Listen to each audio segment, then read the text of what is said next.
Hello and welcome to the show. This is Do All the Things. On today's episode, X470 versus X570. Do you actually need the better board? That's what I want to find out. Well, actually that's not my main motivation for doing what I'm doing today, but I'm going to find that out anyway. If you want max gaming performance, do you have to get the up-to-date board? Or if you find a high-end board of older spec for a good price, is that going to do what you need it to do?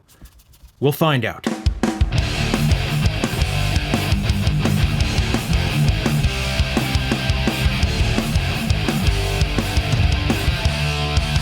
So if you've been following the comedy, you might be aware that I built myself a gaming system for the living room. This is it right here. It is currently a 5700G. Not the best processor for this particular experiment, but whatever. That's a 6950 XT, so we're not going to be limited there. 32 gigs of 3600 RAM. And currently, it's on an Asus X470 Strix F motherboard, because that's what was already in this case. And I built this just before I upgraded my main system, and my main system had this X570 Hero. Even though I don't consider myself to be a hero, that's just what the board was called. So now that I've upgraded my system, I have some spare parts to play with, and I find myself wondering, what do I want to live in this system? How do I want to finalize this system? I also need to validate this board, because if you remember, I was also having these resetting issues. My computer just randomly, like someone hit the reset button on me while I was doing things on it. I'm validating all the components that was in it. That 3600 speed RAM was in that system. It's been fine in this system, so the RAM's good. For a while, I had the 3950X processor in this system. This board supported this processor just fine. Still ran great, no resetting issues. Well, there was once, but then I never had it happen again. We eliminated those variables, and we've eliminated the power supply. That was done in a previous video I posted. The last thing to validate is the actual motherboard. So I want to put that motherboard in the system, use it for a while, see if it's going to be a problem. But then I want to decide what is actually going to live in this system. I'm a notorious flipper. It's like, once I'm done with some hardware, I like to flip it. You know, I don't want to keep it around. I used to do that too much when I was younger, and now I have all sorts of junk components that aren't worth anything. Which of these should I sell, if any? The X570 obviously still holds its value. AM4 is still relevant today. There isn't much better a board for AM4 than this one, but then maybe I should get rid of this one while it still has some value. But then this board has been generally reliable for me. So maybe it's the one I want to keep. It's definitely simpler. So what I'm going to do here is I'm going to swap out the board, and then I'm going to run benchmarks on it using two processors. The 5700G in here, which is so far been a great performer for gaming. You know, we kind of hit that target. At some point, you have all the horsepower you need to run all the AAA titles, especially with the monitor that I'm using. You don't really need anything more. And it outperforms in games just a little bit better than this processor. But one of the reasons why I want to use this processor is, for one, this has significantly higher TDP. If we're going to notice a difference in these boards, it might be in the VRMs, the power conditioning, the board's ability to run a power-hungry processor. This might give it a bit of a run for its money. That one, it's only 65 watts. Most motherboards can sneeze that power out without even trying. The other reason why I want to test this processor is because it supports PCI Express 4.0. You see, that's one of the elephants in the room that has done me a concern with this particular processor. Even though it's a 5000 series, 8-core, 16-thread, and can hold its own against the other 8-core, 16 threads in its line, it only supports PCI Express 3.0. This card doesn't have full bandwidth. This CPU doesn't have full bandwidth. Kind of a weird choice. It makes me regret this CPU a little bit. For those of you who watched the previous videos and are curious how I've liked the CPU, again, it's been fine. No reliability issues, the system works, haven't had any strange crashes, any strange hangs. It's simpler, it's just gaming. The G, the integrated iGPU, kind of freaking useless. Windows does this thing where whatever is plugged in as the primary monitor is kind of where it prioritizes that GPU processing. And like, it's hard to get the system to cross-process. Like, I know in OBS, you could use the hardware encoding on the iGPU if you could select it from the list, but you can't because there will just be generally AMD hardware and it'll just pick one or the other. Most likely this one. I know once when I had an AMD and an Intel card in the system at the same time, even though the Intel was primary, I I could select AMD hardware encoding because it's two different things shows up in the list. No way in OBS to choose the iGPU for hardware encoding. And no way for OBS to use this in general because OBS only likes to use whatever GPU the game or what you're trying to capture is running on. So for example, if you could get OBS to run on the iGPU, on a screen plugged into the iGPU, it wouldn't be able to capture a game that's running on the primary. So far, other than having more video outputs, which has simplified things for me a little bit, you know, I've put external monitors on the iGPU and it does offload a little bit, right? So like stuff that's being presented, not necessarily rendered on the external, the secondary monitor plugged into here, it will take some of that processing overhead off the main GPU and offload it to here because this is the one that's actually doing the display. But other than that, it's kind of useless. Knowing what I know now, I would have got something like a 5800X, 5700X, get that PCI Express 4.0, get that 32 megabytes of cache. I'm not totally going to regret it because if I stop gaming on this system, which could happen one day, I could be like, oh, I don't feel like gaming upstairs anymore. And I pull this card out. Well, hell, I'm not going to have to put another card back in. I could just use the iGPU. So it's going to simplify stuff that way. But if you're interested in follow, that's it. Moving on to the feature presentation. X470F is already in there. Works great. At 1080p, I'm gaming all sorts of AAA, no problem. I'm going to be playing Starfield soon, I guess. But I want to validate and test out this general motherboard here. X570 Strix. I'm opening this box a little bit prematurely. I should pull this out. Truth be told, the sound quality of the Crosshair board, and dare I even say of the Strix board with their Supreme FX audio, is excellent. Unless you have some sort of specific reason why you need some sort of off-board DAC, you don't need an off-board DAC. I've A/B'd them. I've compared the Strix board specifically to a Prime board that I had. The Strix board sounded way better. I could hear the difference. Now I was kind of hoping that this was going to be pretty simple, straightforward. I was just going to be able to flop the board in and out. I'm starting to do a concern here, whether or not I'm going to be able to get it out from under here. Probably helps if I aim the freaking camera at what I'm actually working on. I need like some of these. You know, you do all this nice cable management, it's just like, oh, now I gotta willy-nilly swap my stuff out. That's gonna invalidate a bunch of it, eh? Oh, this is a rare example of an extra thing I added here. I kinda wanna get rid of this. I haven't needed it. Okay, I think this board's mostly like, oh, there's some crap down here, but, oh yeah, USB, HD audio, RGBs. Now it's just a case of these power connectors up here, but they're freaking right proper tucked. Oh yeah, I have them tucked under the board. That's amazing. Okay, I don't know how easy that's gonna come out, but let's start pulling screws. Ugh. Getting these out is probably easier than getting them back in again at this angle. All right, what do we got here, bud? Feels like I've forgotten a screw. No, everything's out. What's going on here? Ah, the mother, oh, there's these weird standoffs in here. Okay, I see what's going on. It's fine though. I don't want to damage this board though, messing with it too much. Come on now, just get out. There we go. Oh, there's front panel, crap. Yeah, oh wow. That's a custom ass connector I put together there, eh? Nice.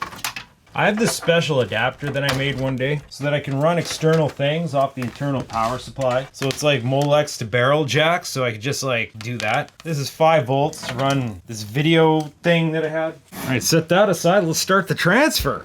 There's just something about this board that I like. I can't quite put my finger on it. It's like I just feel like I could trust it more because it's simpler and stuff. One of the first things I'm gonna do while I got this thing out and exposed, I'm gonna plop this CPU in here. I'm gonna test the 3950 first. Reason being is because the G processor there is going to be what's actually living on this board after. So I'm gonna put it in last. So I just continue.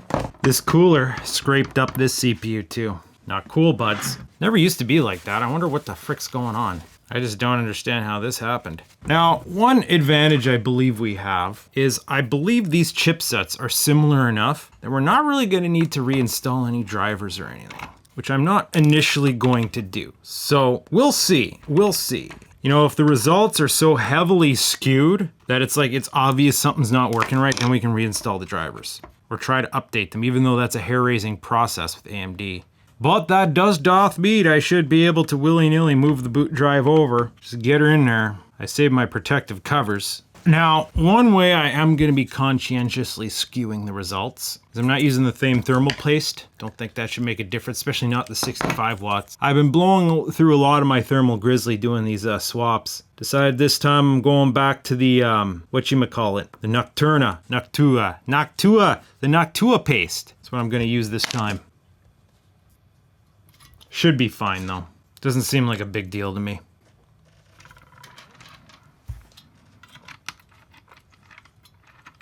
What this might do is it might mess significantly with my fan curves. Sometimes swapping a motherboard like this, even though the AI Suite software is the same, it glitches out and it doesn't remember your fan curves. Even you reprogram it and redo everything, it still resets every freaking time you start up. I feel like ultimately the right decision is to keep this board because then I'm maxed out. Whatever CPU AM4 I want to put on here, it's going to work on here. And I have my PCI Express 4.0 optionally. I didn't even notice the PCI Express 3.0 thing about the 5700G before I bought it. Or did I? Can't remember. It kind of bothers me. But that's funny, because it's 3.0, that means it ultimately matches perfectly with this board that's 3.0. Like, this might as well be the board that matches that CPU.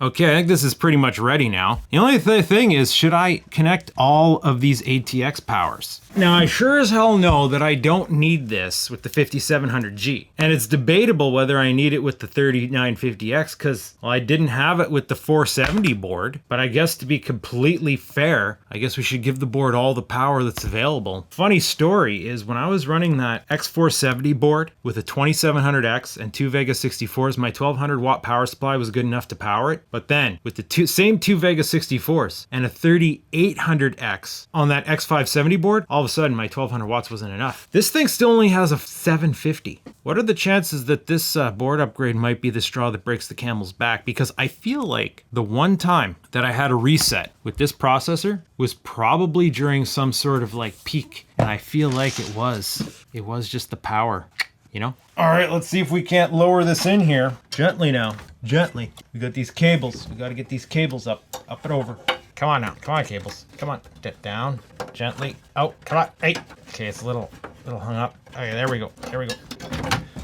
Find those index holes. Oh, wait, we have to have this cover off to get one of the screw holes, it seems. Unless we just omit that hole. Well, I don't want to risk it. Ah, it's underneath the frickin'... They put the hole underneath the M2 heatsink. Son, I am disappointed. All right, it's fine. Oh, you're freaking kidding me, bud. Come on. Okay, let's just keep going. That was a little bit of a speed bump, bud. Just a little bit of a speed bump. All right, so all these connections here, but some of them moved, like the RGB. I guess they're in roughly the same spot, but they're a bit further out now. I need to shed more light on this. This is violating some of my cable management. I know, it's really not that bad. USB 3 did move. It's here now. Oh, you can't see. So my USB 3 is gotten a little derpy. Pick a couple random spots to plug in SATA. And then what's this? Like, I know it's a fan header, but for what? Oh, disk power. Yeah. Guess we just get this into place now. This is gonna be tricky, threading the frickin' needle, bud? I'm not sure I can do it at the angle that I was at before. You gotta really get in here now. Oh, this cable's upside I put this cable in the wrong way. There's no way to twist it now. We have to twist it here. Okay, got it in there. Oh, that went smoother than expected. Now I just have this fan situation, CPU opt. I actually have some other fans I would rather use in here, but I don't want to skew the results. I also have a different power supply I want to use in here, but again, now the 750 watt, I'm getting away with it, especially with the 65 watt TDP processor. And the fact that I'm not really doing anything to max stuff out, like I'm not doing heavy tasks on this, just gaming. But I feel like I ultimately want to put my 1200 watt Seasonic into this thing, just to take the stress off running this heavy duty video card. Gotta come around back, find a free port for this thing. The more light you have, the less you can see. Okay, so again, just jam it. Just generally jam it all in there. Just generally jam it, right? Generally jam it. General jamma. That should do. I wonder how much my port positioning here changed. Oh, no, it's gonna be good. There we go. This thing should be ready now. Unless I'm forgetting something, I don't think I am. So I guess I'm just gonna huck it upstairs, plug it in, post it, make sure it's working, and then we'll run some benchmarks. So here we are back upstairs. As you can see, I don't know how I'm looking here, but that's secondary, right? We're here to test the computer, not my cinematography skills. And as you can see, we are wasting no time except mine. We're jumped right into the spy of time, spying my time. And so far it's just working. I booted up the system, just working. It needed a restart there to just get everything settled in, but as mentioned, it's all the same drivers in this motherboard. There were no flags whatsoever in Device Manager. However, I disabled the Bluetooth and the Wi-Fi because the other board doesn't have that, but I don't need it up here. It's wired. There's no Bluetooth or Wi-Fi here. But yeah, seamless transition. Well, this test here might tax the CPU enough to say that, I don't know if it's taxing the GPU. Would that pop my power supply? I'm not going to stress test the power on this. I'm not bothering stress testing the system. It's not relevant to this exercise. Just want raw data. So, thus far, we're running the 3950X, 19485, 21143, 13493. So right off the bat, we're seeing results that just appear to be margin of error. This is the best score yet of these three. 3950X, it's 100 points more than on the X470. Maybe 100 points more here too. But then it surpasses the 5700G also. And of course, CPU test because you got the more cores. Well, we see a number lower than when it was on the X470. This tells us margin of error for TimeSpy with that processor, no difference. Doobie, doobie, doobie, doobie, doobie as in Dubai. Hitman 3 Dubai looking golden AF. Crank to ultra ray tracing, 1920 by 1080, remember. Is it a fair enough test doing 1920 by 1080? Well, that is CPU limited. I wonder if we crank our resolution and get GPU limitations, if we might start noticing something based on the bandwidth allocation through the PCI Express bus. If that 3 versus 4 is actually going to show its true colors. They say it won't. If I can get 16 lanes of 3.0 from that card to that chip, we should be good. Right now we're getting 4.0. The heavy lifting is happening internal of that GPU. So getting that in and out, not as big of a deal once things are loaded into the video memory, eh? Oh, you see the results right there, eh? 3950X is batting 179.76. Interesting. That's better than what we got on the 3950X, but not as good as the 5700G. CPU limiting, maybe it's suggesting that this board's letting the CPU breathe just a little bit better. Maybe it's turboing just a little bit more with the extra power that it has. But realistically, these numbers are so close together, we call that margin of error. Dartmoor may be questioning whether or not we are taxing that CPU a little bit more with all the explosions and the physics processing. We know it doesn't look anywhere near as good as friggin' Dubai. It looks brown and boring in comparison. But I guess there's a lot of polys, a lot of crap going on here. It is a complicated environment. A lot of bump mapping, a lot of everything. Oh, what? We have a glitch here. Something's gone wrong. 11222. So Dartmoor, 11222. That is better results. I didn't test Dartmoor with the 3950X before, but it's better than the 5700G. But again, a CPU limited title, we probably would have gotten this number here had I tested it. I'm wondering if that glitch will skew the results. Don't care enough to rerun it. Good old Far Cry 5. Quite enjoying this game. So far, the numbers I'm seeing here are pretty consistent with what we have come to expect of it on this setup. Nothing's really standing out. Did I call it Far Cry 5? I meant 6. Come on now. What were said results? We got 75 on the minimum. That's funny. 92 on the average. Really? 134? Oh boy. 5537. So that's funny. Same here, 2 there, and like those results are so similar. It's like just kind of proving, wow, like zero difference.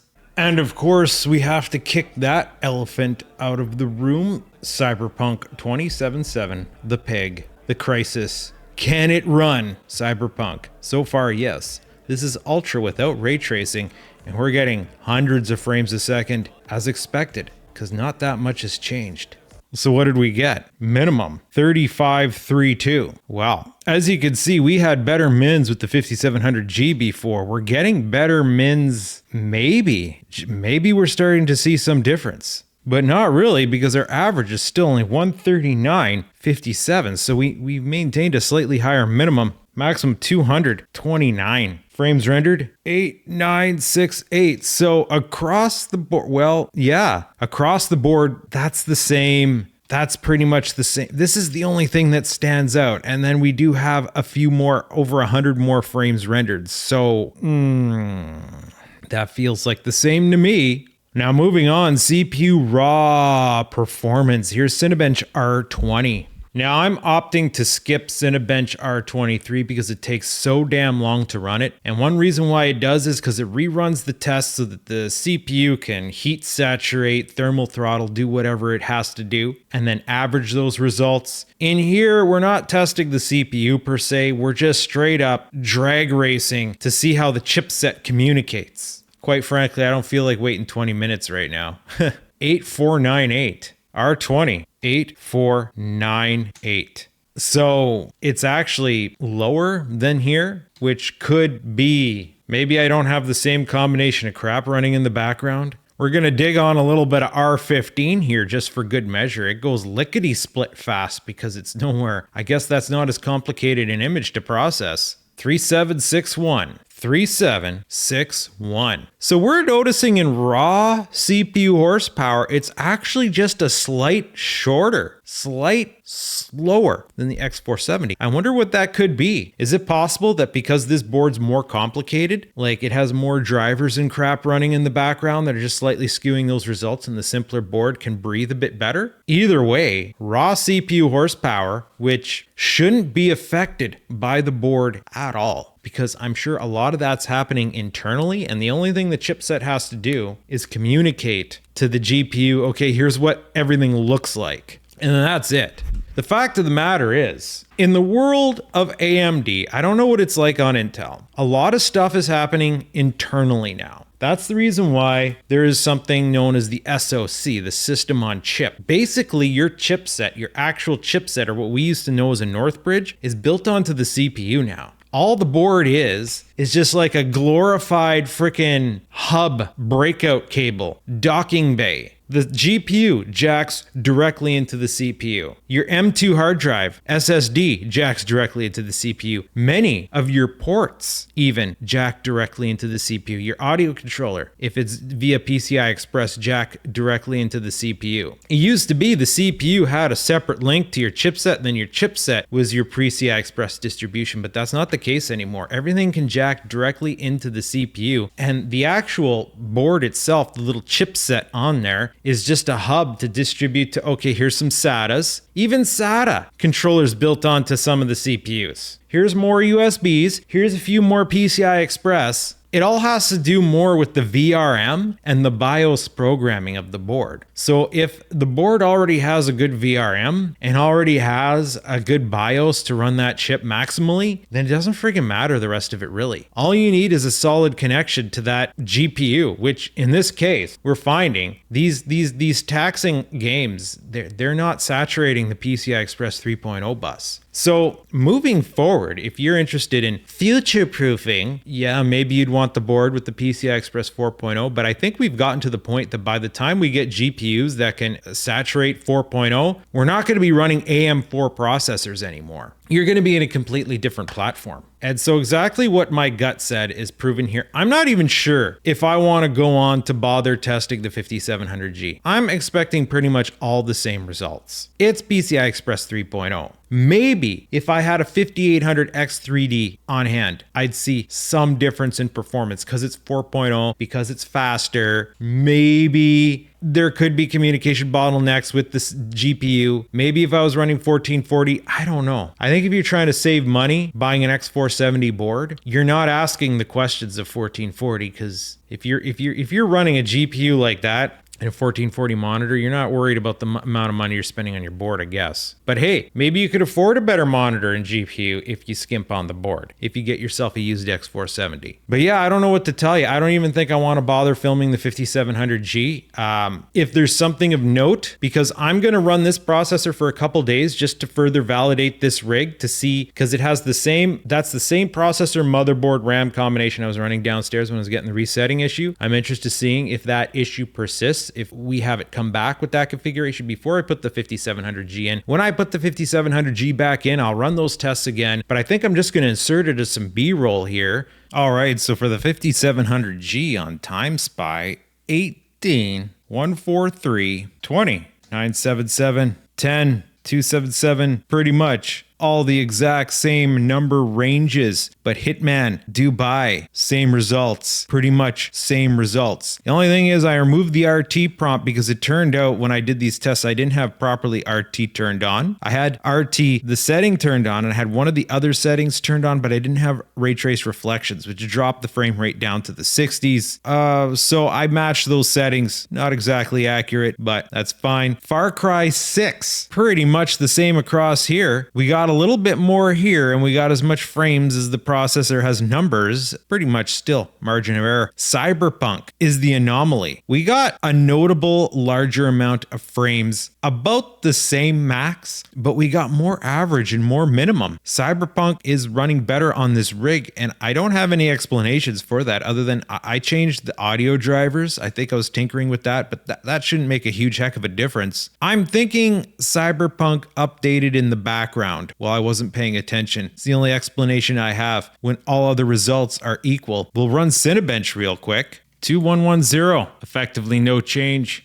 17202 on OpenGL, a little bit better. And Cinebench R20, 50. Again, pretty much no change, not bothering with R23. Well, I think that settles that, to be honest. I think that settles that. Did anything change? I don't know yet at the time of talking into this microphone because I can't see the future. But I'm expecting there's not going to be a whole heck of a lot of change. So if you can get a good deal on a good X470 motherboard, like a high-end Strix or Crosshair of the time, and you want to build a nice gaming system, go right ahead. The motherboard's not going to be limiting you. I have found, because at one point in time, I threw my good Vega 64 along with the 1700 or 2700X I had at the time. I threw it on an A320 board. That's completely different horse. And I did notice a slight performance difference. However, not as good as VRM, not as good of turboing, I suppose. But if the board already has a good VRM, the VRMs are overbuilt to begin with. You don't even need X470 or anything 70 series to game maximally. But at this point, I'm babbling. I think I got the answer I'm going after here. So now I'm just going to go ahead and continue tinkering. I hope you enjoyed this. If you did, stay tuned because I like to tinker with computers sometimes. And I'm not done with this system yet. Once I figure out what its final form's going to be, well, we're due to throw some water coolant in there. And I might want to change out the power supply. But, yeah, stay tuned to find out.